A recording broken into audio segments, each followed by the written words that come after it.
Tell me if this sounds familiar. You have something you know you should be doing, but for some reason you just can't get yourself to do it. Maybe it's something big like studying for a test, writing a proposal for work, starting a workout program, or maybe it's just a little thing, like maybe it's making a phone call, doing the dishes, putting laundry away.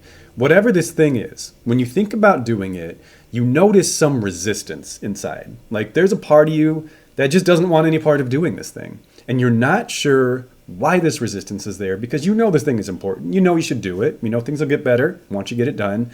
So you feel like you should just be able to do it. This resistance that you feel inside, it frustrates you because you don't understand why it's there. So you try to eliminate it. You try to brute force it out of your system. You remind yourself how important this task is, what it will say about you if you can't get it done.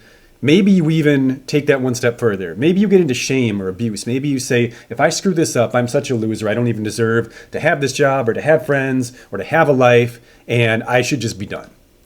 And finally, this whole situation, it ends one of two ways. Either you do manage to get it done, and you feel absolutely wiped out afterwards to an extent that seems completely out of proportion to what you just did.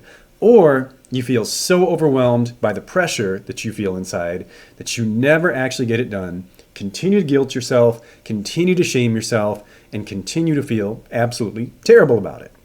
Regardless of which of those outcomes you experience, your dread about having to go through that process again is going to make you do your best to avoid that situation and anything like that situation in the future because you don't want to continue to experience this downward spiral of thoughts, emotions, and dysfunction. The reason this happens over and over again to so many people is because we don't understand how our brains actually work. And we buy into silly, cultural, common sense sayings that tell us if we just want it bad enough and work hard enough, we can accomplish anything we want to and attain anything we desire in our lives. This is a lie. Pressure and stress motivate us to get things done to a certain point. That is, there's a kernel of truth to this. But once we've crossed that point, the stress and the pressure just become a liability, and they lower our motivation, and they make us significantly less likely to achieve our goals. I want to give you a slight disclaimer before I fully explain this principle, because I want you to know, if you don't know who I am, a little bit about who I am and where I come from, because I'm about to say some things that are very countercultural. And this is not me bragging, this is just context, okay? I own 3 businesses. I am a parent. I like to stay in shape. I'm telling you these things because what I want you to understand is that I actually do work very hard. I'm not anti-hard work. In fact, I think that if a person wants to achieve good mental health, they're probably going to have to work way harder than they think. This is one of my central themes of this channel, is that mental health is a war of attrition. And it's a war that you're probably going to have to fight to some degree every single day.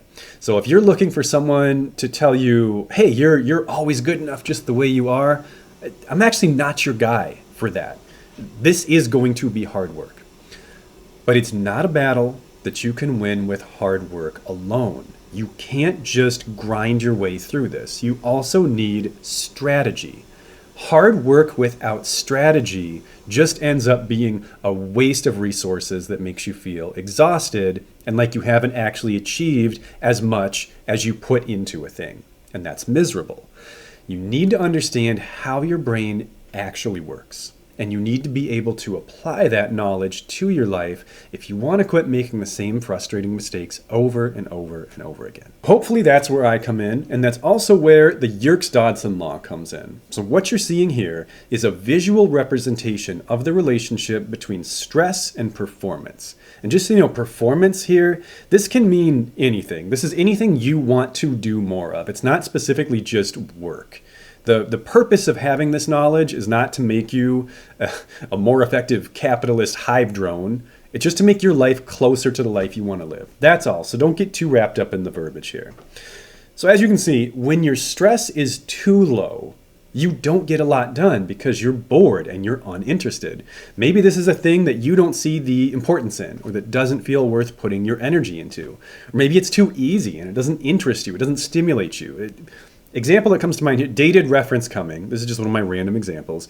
When I was a kid with my Super Nintendo, A lot of games were really hard back in the day. And there was a device called a Game Genie that you could put into your system, and it would unlock like invulnerability and all the best weapons and the ability to walk through walls and all this stuff. And I wanted one for years. I finally got one, I think for Christmas.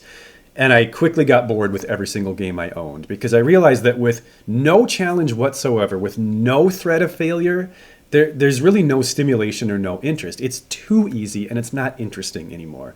So all of life is like this. We do need some amount of stress. We need some sense of challenge or importance to stay engaged, or else we don't really care about a thing. And that's what the middle of this image is showing. Stress increases performance to a degree. We have to care about something. We have to feel like it's important to want to do it. But the part of this figure that I want you to pay the closest attention to is the downward slide on the other side of the graph, where too much stress becomes a grind that creates, at minimum, fatigue and exhaustion. And if it's a more extreme amount of stress, it can turn into debilitating stress, anxiety, panic attacks. It can completely shut you down because your limbic system and your nervous system are experiencing or interpreting this amount of stress as a potential life or death situation.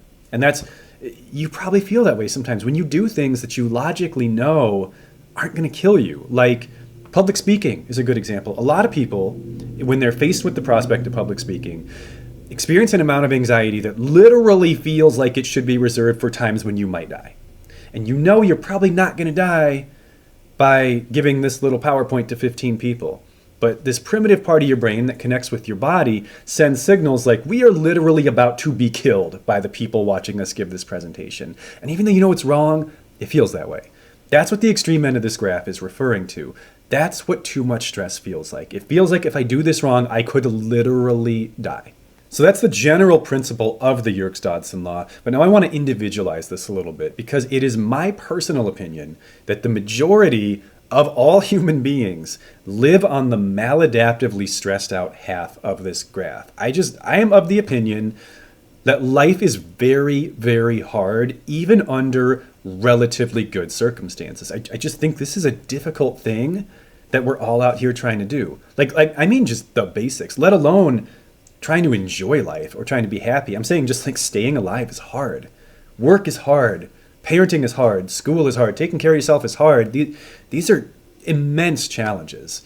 I think that the amount of people who are struggling with their performance because they are bored or understimulated or disengaged or don't have enough pressure on themselves is a very, very small portion of the world. And that goes double for anyone with a chronic mental health condition. If you have a mood disorder, if you have an anxiety disorder, if you have a history of trauma, in one way or another, your body and your mind are predisposed or adapted, or both, depending on which conditions we're talking about, to take everything super seriously all the time and put a disproportionate and unhealthy amount of stress on you in basically every possible situation. I mean, especially anxiety. It's basically what anxiety is you're on the extreme end of this graph all the time. Everything feels so important, and everything feels like if you screw it up, your entire life is going to fall apart. And that is why I believe that most people would experience improved performance in whatever domains of their life matter most to them if they would just back off themselves a little bit. That is my central thesis to this entire piece of content. If you want to get that laundry put away, stop telling yourself that you're a worthless piece of crap if you don't put the laundry away. If you want to get that proposal done, stop telling yourself that you're going to get fired if it has a typo in it. If you want to start studying for that test, stop telling yourself that if you don't study for that test, you're going to fail the test. And if you fail the test, you're going to fail out of school. And if you fail out of school, no one's going to love you, and you're never going to get a good job, and you're going to die at age 30 homeless under a bridge. Shame-based motivation is a well that quickly runs dry. Sometimes you can get yourself to accomplish a few things here and there in the short term with this sort of endless stream of internal punishment technique. It is not a healthy or a viable long-term strategy. The cumulative effect it has on your motivation and your self-concept is horrendous. If you constantly tell yourself that you're a worthless failure if you don't complete every single item on your to-do list, you should not be surprised when at some point in your life you find that you do in fact feel like a worthless failure. because those are the stakes you have created for yourself in nearly every situation. And this is how everything in the world works too. This isn't just mental health. This is physics. Your phone battery dies a lot faster if you have 70 tabs open than if you have 5, does it not? If you are sprinting, do you not get winded and eventually have to stop a lot more quickly than if you're walking or jogging? The intense pressure drains energy reserves quickly. The human mind is not exempt from this. This is how we work. This is how we're built. We are physical beings, and we are bound by the laws of physics. You cannot just push yourself over and over and over again to your absolute limits, physically, mentally, or both, and think that you're going to be okay. We don't work that way. So if anything I said today landed for you, here's what I want you to consider doing. Back off of yourself. At least a little, probably a lot. This is going to take conscious effort and practice. Your brain is habituated to thinking in this way. You're probably at the point in your life where you don't even really notice that you're doing this anymore, that these thoughts are pretty automatic and they just occur. It's not like you're actually sitting there intentionally punishing yourself to try to get yourself going. It just happens, like in the background. So you're going to have to pay more attention to your thoughts. You're going to have to look for the shame, look for the abuse, look for the judgment. And when it happens, I want you to put a pause on that. And I want you to ask some questions. I want you to try consciously applying less pressure. And rather than reminding yourself of the stakes, I want you to remind yourself that you're probably going to be okay no matter what. That it probably isn't a matter of life or death. You are probably not going to get fired for a typo. You are probably not going to end up homeless because you got a C on a test. You are probably not going to end up alone for the rest of your life because you got a bad haircut.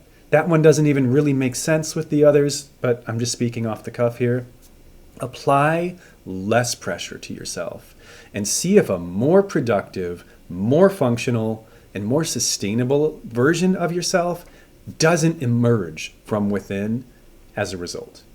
I know it did for me because I have a long history of poor performance in many domains. I have not always been a high achieving person. This is actually a relatively new thing for me. And this is what helped me get there. This is a huge part of it. When I backed off and stopped telling myself that everything was a crisis and I'm such a pathetic loser if I don't do everything just right, I got better at things and I did more of them. In fact, I was so sure about it that for a year I thought I'd invented this graph, this whole Yerkes-Dodson thing. I used to teach this as Scott's stress graph in a group that I ran. Turns out I didn't actually invent it. I actually have a little bit of a history of thinking I invented things that I didn't invent, including paddleboarding, which the Native Americans beat me by like 1,000 years to that one. That's a whole nother topic for another day. I think I'm going to lose my way if I continue talking. Please consider what I have to say today. It has been life-changing for me. I really believe it could be for you too. Take care, and I will see you next time.